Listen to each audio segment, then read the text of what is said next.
Welcome back to Wrenches in Motion, where if it ain't broke, I ain't buying it. And today we start part 2 of the 96 Jeep Cherokee. Delusions of grandeur. I was going to pull the carpet out and clean it while it was out. But the lazy side of me took over and said, nah, we'll just shampoo it in place. So what we're going to do is we're going to get the drill and the brush and the green machine. We're going to come in here, we're going to clean this thing. See how clean we can get it. It does not have to be perfect, of course. But it does have to get rid of the smell because it does stink in here. So first things first, we need to figure out a way to pull out this console. Probably take the seat belts out, or seat belt receivers. We're going to have to scrub the seat because the seat stinks too. The carpet under the seat is really good, and the carpet in the back is really good. So this is really the only place that we have to focus on. So let me get some tools and figure out what we're going to need to get this carpet out. Or not get the carpet out, get the console out. Well, I just ran a vacuum. That side came pretty clean. This side though, this whole carpet is sticky. And I really do not know if what I'm about to do is going to take that stickiness out. If not, we may resort to harsher chemicals. Try to get this stuff out of here. We'll try the laundry soap and stuff first, see how well that works. And if it doesn't, well then we'll go from there. So that's where we're at right now. We're gonna mix up some stuff, throw it down, and see if we can get this thing unstickified. Well, I just used some harsh chemicals in here. It looks like it didn't discolor the carpet, which is good. I think it's still got some stickiness to it though. So maybe we didn't get it all. Maybe we have to dry it out and try again. Yeah, so that's it for that. I think, yep, my hand's still sticky actually. I'm gonna go ahead and see how much a new carpet set is. Not that I want to put one in here, but or I could just leave it, throw some mats in it, be good enough. And, you know, I've seen these for sale. Carpets ripped out, rhino lined on the floor. You know, maybe that's an option too. Being a Cherokee, I kind of like carpet. Gives a little more upscale flavor or whatever. But, yeah, let's try to tackle this front. And you can see what it looks like now. And we'll see what it looks like when we're done. There's the green machine. So we got to empty that, bring it back, and we'll start some more. Oh, this is after the first pass. A little better, I guess. So I get some more stuff. Do a couple more passes. See how well we do. I really want to spend a bit of time trying to clean this because a new carpet kit is about 200 bucks. I really didn't want to spend $200, so we're trying to do this the best we can. I don't want to say the cheapest we can, but kind of the cheapest we can. You know, don't know how long I'm going to be hanging on to this one. And like always, I build my cars like I'm going to keep them. Not build them, but I fix my cars like I'm going to keep them forever. So usually if it needs something, it's going to get it. So we'll try this carpet some more, and if it looks like it's going to be a waste of time, then we'll probably just go ahead and order the kit. Alright, here we go. If you were here, you'd be listening to Release by Pearl Jam, but since you're not, I gotta listen to it by myself. So the carpet came a little bit clean. Those stains are really in there. I was using the concoction of the laundry soap and the Gain scent beads because I want it to smell halfway decent in here. That was the main goal. And it smells better. Still ain't really good, but you know. So we did the seat. I don't know how well that's going to turn out. Driver's side carpet came out really good. There's that spot there that was covered in something, but now it's just a stain. But for a 96, I'll take some stained carpet. Like I said, mats will cover most of that. And the console covers most of that stain, and the seat's right there, so you really won't see it. So I think we did all right.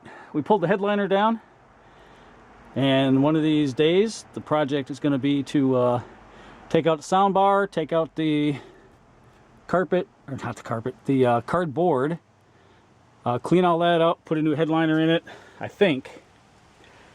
I don't know. I mean, trying to do it cheap, but at the same time I want it to look halfway decent. I mean, it's a 96, so I can't go too crazy on it. Door panels, yeah. Both front door panels. I found some on eBay, but they're like 500 bucks. I'm not spending more than I paid for the truck for a set of door panels. So hopefully I can get some somewhere. Like I said, this is a back burner project. The head gasket needs to be done.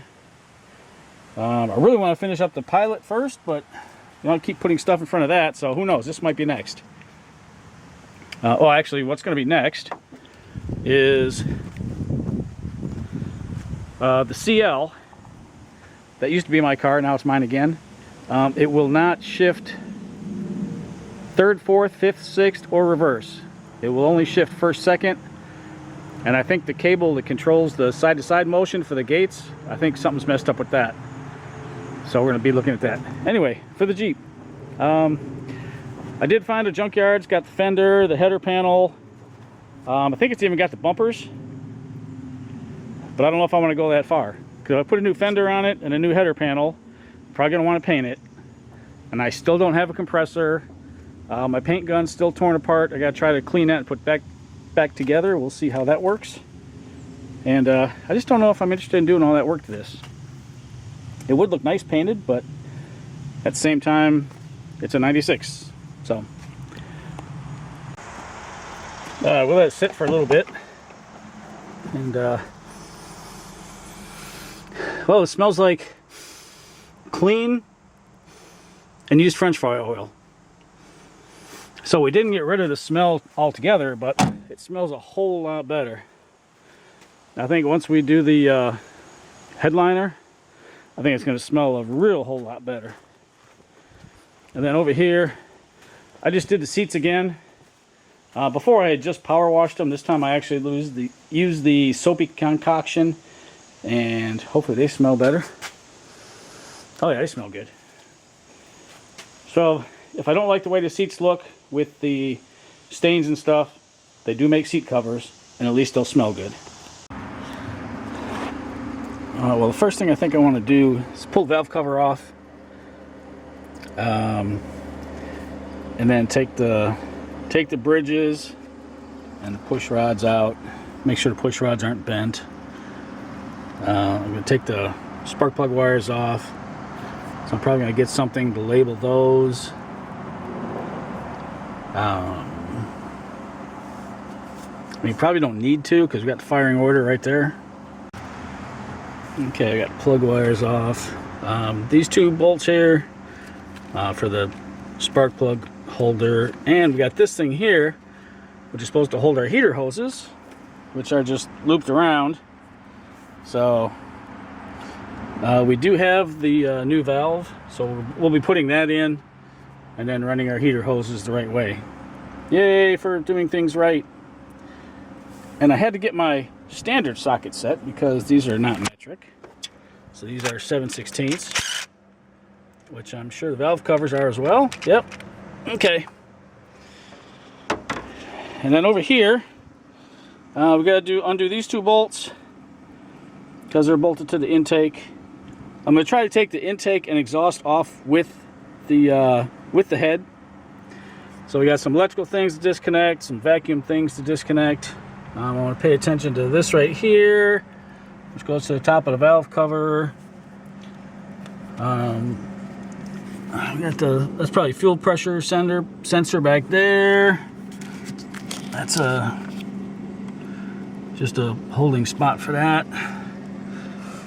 Fuel rails look like they're going to be easy to take out. Probably 7/16, 1, 2, 3, 4 bolts for that.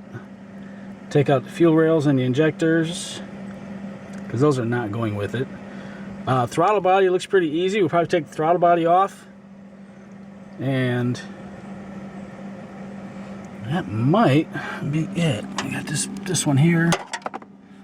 I'm just trying to videotape this so I remember where everything goes.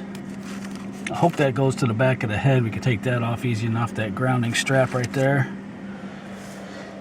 Okay, so back to this side. Yeah, we'll get these off. Put them somewhere where we're not going to lose them. Something I wanted to pay attention to is we got stud, stud, thingy, stud. Then we got bolt, bolt, bolt, bolt, bolt, bolt, and then stud, stud, stud, stud. So most of these are studs, just bolts in the front. Alright, so we got to take these hoses off so we can get the valve cover off. Stop me if you've seen this one before. Yeah. The old head gasket in a bottle. People, that stuff does not work. I don't know why people keep trying it. We can't get in there to take a look. That's where the thermostat is. So let me get a flashlight. We'll shine down in there and take a look. This valve cover is almost ready to come off. So let's do that first, and then we'll take the valve cover off. Okay. Oh yeah, look at that in there. Look at that. Will you look at it? That is disgusting. You can't even see the thermostat. Okay, thermostat housing's coming off. I might want to just go ahead and replace the radiator. Since I'm here, we're probably going to end up using the power washer, blowing in all the water jackets, blowing the block out, try to get it all nice and clean. People, why do you do this? Why do you use this fix in a bottle? You know that ain't going to work. Alright, we got all the rockers and the bridges and push rods out. I was not expecting to see 12-point bolts. So we're going to have to figure out what we're going to do with that. I think the next thing is go ahead and get the thermostat housing off, get the power steering off. We'll disconnect this little vacuum line there. Pull the fuel rails. And I think the head's ready to come off. Oh, exhaust. I'm not sure what we're going to do because we got a header. I did soak the bolts last night in some liquid wrench. So I might slide under there and see if I can either break them off or get them off. Either way, the header comes with new bolts, so not too worried about it. Alright, let's keep going. Oh, let me show you. I did check all the push rods. All the push rods are straight. Here's our bridges and our rockers. So we got all those. Everything looks good here. We'll go ahead and shut this and get back to work. So in order to get that bolt out, we're going to have to take the pulley off of the power steering pump. In order to do that, we got to take the fan out. So we're working on that right now. I don't know what size American they are, but 8mm working. So we got 2 here. And I hope it just like sits in something. I hope there's not any bolts under there, but if there is, no big deal. We'll just climb under there and get it. Yeah, so let's get this fan off. Haven't started the fuel injectors yet or any of that stuff, so it's going slow, but it's going. So I almost think I bought a header for nothing. Looking at it, there's no cracks in here. That's all still connected and everything, so I think we're going to stick with this. Obviously a new gasket, but taking a look at the intake, I saw garbage on number 1 and number 3. Number 3 looked like it had coolant in it. Number 1 looked like it had oil in it.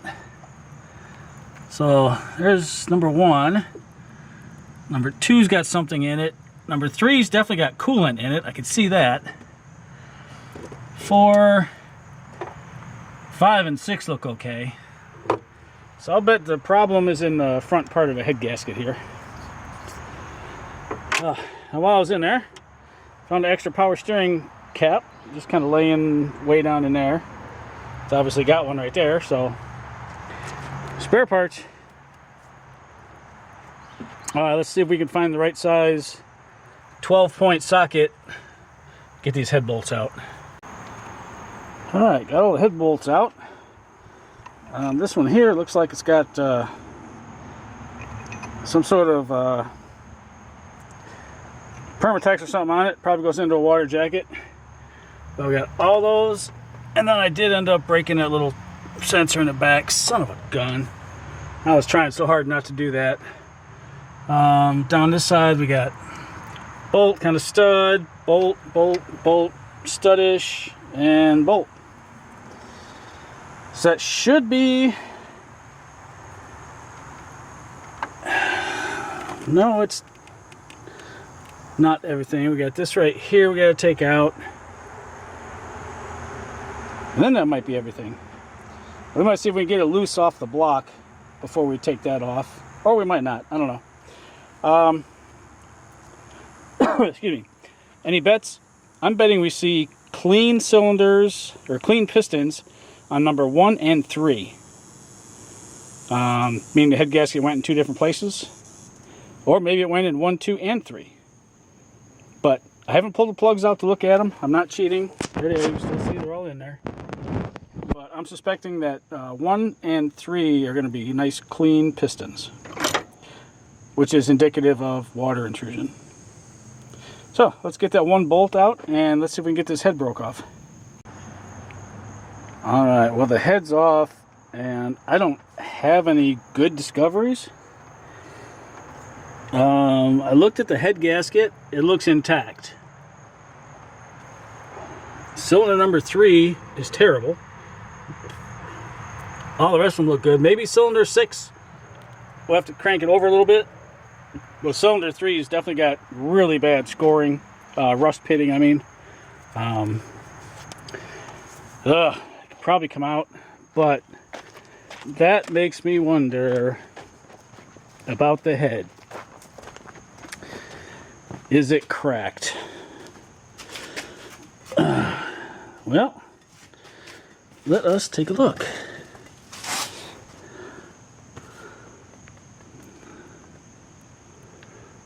Let's see. Okay, here's cylinder number 3. Looks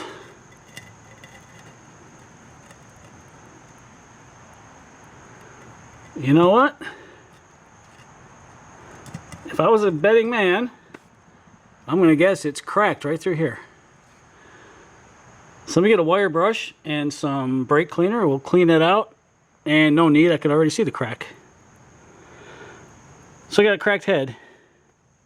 And it looks like it's cracked down here. I have never seen, and granted, you know, I don't have a lot of these, but I've never seen a AMC 6 do that. There's our water holes plugged with the cylinders. The brake, not brake, geez, what am I thinking? The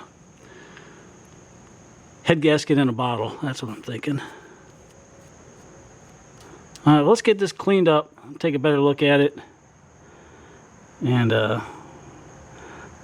let's see if this thing's salvageable. All right, take a look. I mean, you don't even have to look real close. Get it wet, and you can see it's cracked.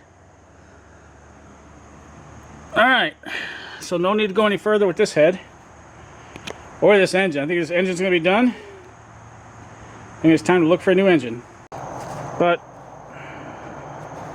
it's not like I don't have a shortage of projects. We just took the silver cord down the road. That still runs fine. Still got the transmission issue. So yeah, it's not like we're hurting for projects around here. And that's gonna do it for this time. We will talk to you guys later. Keep the wheels down and always remember to keep your wrenches in motion. Well guys, the 96 Cherokee turned out to be a dud. The good news is the guy I bought it from is taking it back, giving me full price, and I'm buying something else, which I'm going to go get right now. So take a look, and this will be the last time you see this particular Jeep Cherokee here. I really like these things, so I'll probably get another one.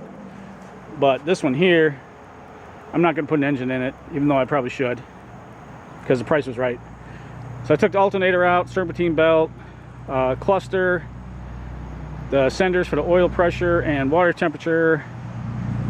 I took the hatch struts off. I took all the new parts I had in the back. I took them off. Hopefully I can sell all that and make a little money back. But this should be out of here tomorrow, and I'm going to go get the new thing right now.